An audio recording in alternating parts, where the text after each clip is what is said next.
What's going on, folks? Thanks to all the people who have been liking my videos.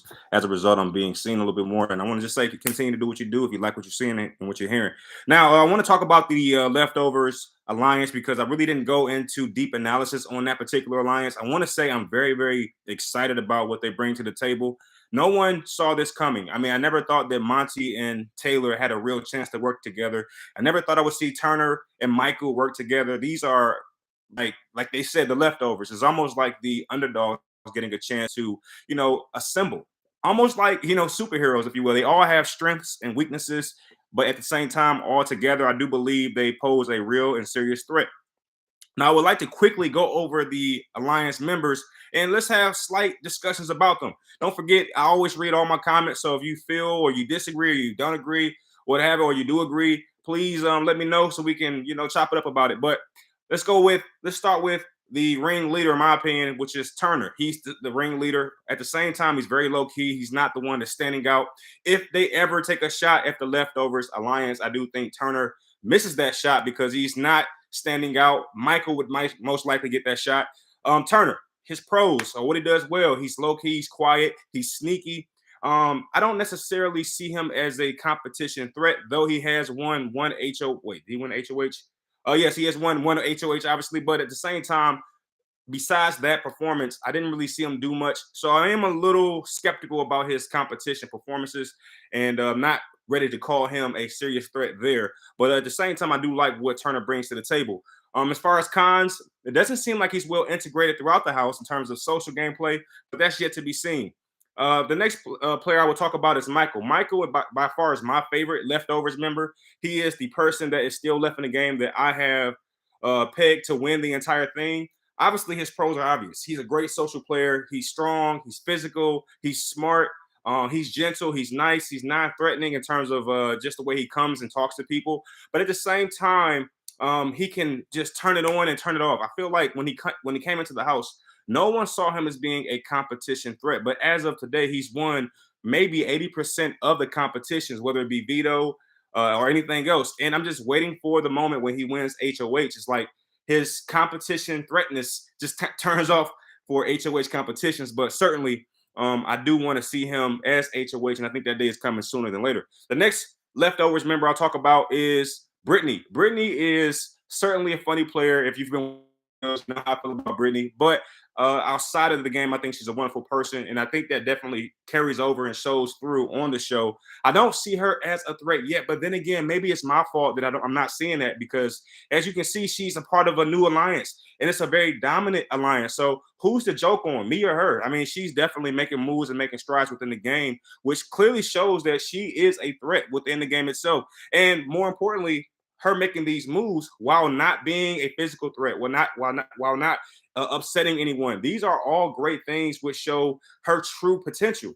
The next player I'll talk about is Taylor. Taylor obviously is great for the leftovers alliance if you're a player like a Turner, right? Because you know that you got at least two huge battle shields in front of you, that being Michael and Taylor. Taylor strikes me as a player who, on the woman's side of the game, can definitely hold her own. She's strong. She's independent. She's independent, which is very important. And also, she is very athletically built. She has an athletic build, which I think at some point is going to show up. She looks like someone who can run long distances. She just has that long, sleek build, and she almost looks like a gazelle, if you will. And that's a compliment, by the way, because gazelles are beautiful, and Taylor is beautiful. But the point is, I think she has a really strong chance of doing some great things within the game if she can stay out the way. Now, her joining the Leftovers Alliance was just as good as Brittany doing so.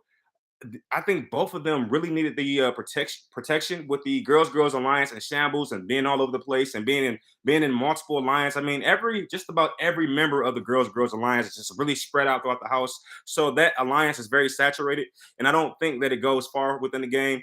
That alliance itself. So I don't know. I think that Taylor made a great decision. Well, I should say they made a great decision in bringing Taylor in. The next player I'll talk about is Monty. Monty is a player that I am still trying to figure out. I'm not quite sure I understand his gameplay. I am not a big fan, unfortunately. I don't like the fact that he went against Taylor or took information or intel that was brought to him by Taylor and regurgitated it right back to the person that Taylor said the information came from. And now he's starting to realize that now the information that Taylor gave him was a godsend, that he was blindsided by Paloma's whatever. I'm not sure because he said he was cool with Paloma, and we didn't really see that in the edits. We didn't really see that on the show itself. So we were all a little surprised that him and Paloma were so close that he had to bring this information back to her. But again, I'm still about 40, 60 on him. And when I say 60, that's 60 towards the dislike meter. I'm not a big fan of Monty at all. I haven't seen anything outside of the very first competition that shows he can even remotely compete in the competition and win. HOH, I think he will probably get one of those pretty soon. That's my prediction right there. If you want one, I think pretty soon he'll get a HOH, and that's going to be an exciting week. But for the most part, I don't know. It's really confusing. One thing I will give him credit for, though, he is not standing out as a threat, in my opinion. I think he's certainly integrated himself very well with the other side of the house. He's not just standing by himself, more like a Terrence. He's definitely moving around and sowing a seed throughout the house. The next player I'll talk about is Joseph. Joseph is interesting to me. With Pooch being out the game, it seems to me that he's making more focused decisions than focused moves. So it's good to see that he's back, focused on the game and not Pooch's beautiful eyes. I mean, it's ridiculous. But the point is, he's a huge specimen, a physical specimen. He certainly looks like he can take over the house at any point. And I'm very happy, and this might not be by, on purpose, but I'm very happy that he's not wilding out and just destroying all the competitions. I think if he had done that, he'll stand out like Michael does. Maybe Michael should borrow a page from Joseph's book, if I can even say that with a serious face. But the point is, Joseph, being someone who's more than likely going to show up at some point physically within the competitions, he's kind of easing his way into that. He didn't just jump in and start winning everything, which I think if Michael goes out, that will be because he just came in too hot. Joseph has some of the same capabilities, I'm sure, as Michael, just more compact and compressed. But the point is, he's strong. And I'm sure all those reps and all that running and all that athleticism he displays, or at least he displayed in this casting video, I'm pretty sure that he can definitely tap into something that most people can't within that particular house. So I definitely am holding out my judgment on Joseph. I feel like I haven't seen the best of him. And he doesn't seem to be someone that everyone or anyone's afraid of from an intellectual standpoint. Sometimes it's not just about physique. It's about, like, is this person smart? Which brings me to the last player that I'll talk about, which is Kyle. Kyle certainly has an intellectual side, but he also has a physical side, which is why I think he's the perfect dual threat. I think he's a Turner, but taller, stronger, smarter. And you know how I feel about Turner. But the point is, Kyle is a player that I believe is so well integrated within the house. He is underneath everyone's radar. I haven't heard anyone talk bad about Kyle, and not to mention he has a secret alliance forming with Alyssa. So this guy is in perfect peak position to win this game at this point. Now he's in an alliance of 7. This is insane. So do I think that the leftovers have a real chance to win? The answer is absolutely. They have some strong players. That being specifically, players that I say stand out. You got a whole team, but the star players for me, Michael, Turner, Kyle, and dare I say Taylor. I think that these 4 players will certainly bring this alliance pretty far within the game. Do I think when the finale gets here, will one of the contestants be a leftovers member? Absolutely. Absolutely. Mark this video, mark my words, it should happen. Not only should the leftovers get to the finale, because they have the numbers. I mean, and not only, this is very important, not only do they have the numbers, they also have the better players in the house. Who's going to beat those 7? I mean, Michael is an alliance unto himself. By himself, Michael could actually take out the entire house. But you know what you put next to Michael? You put a strategic mastermind in Turner.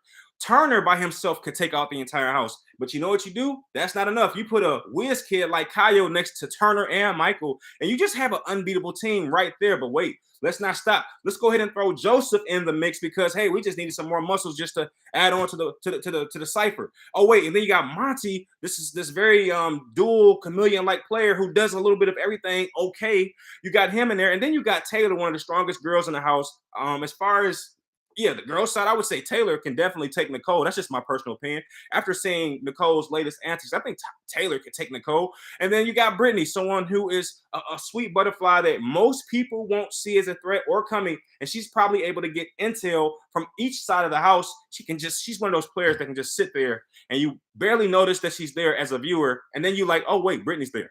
If you watch it back and you're like, hey, I'm going to watch this episode back. I'm going to only focus on Brittany. You'll be surprised how many times you see Brittany just hibernating in the middle of conversations. So that's great intel. This sevensome is certainly poised to win this game, and I can't wait to see what happens tonight.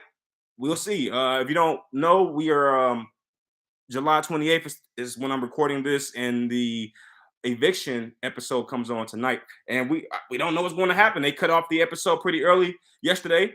And they didn't show the veto nomination replacements and all that kind of stuff. So I'm assuming they're saving it for tonight. And with that being said, I'll see you a little bit later on. All right. Thank you for watching.